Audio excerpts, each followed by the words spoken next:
महंगा मिलेगा। माननीय प्रधानमंत्री जी, अगर आपने आंगनबाड़ियों के प्रति सहानुभूति पूर्वक विचार नहीं किया तो आज से आपकी उल्टी गिनती शुरू और नतीजा आपको 2024 के चुनाव में देखने को मिल जाएगा। मैं कहना चाहती हूँ,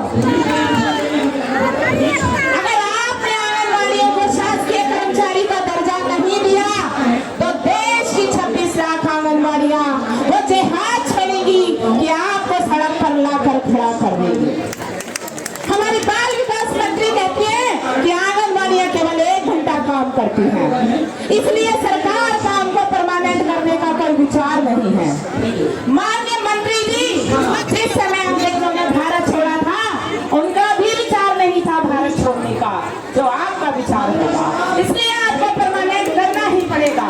और मेरी बहनें हैं, मैं अपनी बहनों को कहूंगी कि बहनें, आज तक हमारे अल्पमानदेय का कारण रहा है हम लोगों की आंशिक लड़ाई, और इस आंशिक लड़ाई का फायदा ये सरकारें उठाती रही हैं। इसलिए मैं कहूँगी हमें अपने संगठन को मजबूत करना होगा और अपनी आवाज को बुलंद करना होगा। मेरी अभी बहनें, जिस दिन मेरी बहनों ने अपने अंदर से डर निकाल दिया उस दिन मेरी बहनें परमानेंट हो जाएंगी। मेरी बहनें ये कह रही थी आने से पहले कि बहन जी हम धरने में जाए तो सही, कहीं ऐसा तो नहीं कि डंडे बांटे।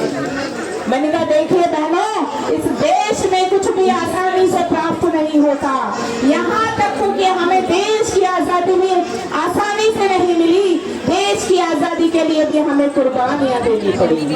और इतिहास गवाह है, इतिहास गवाह है, जब जब खून बहा है हमने कुर्बानियां दी है, मेहनत करो बेकार नहीं गई। तो आइए मैं आह्वान करती हूँ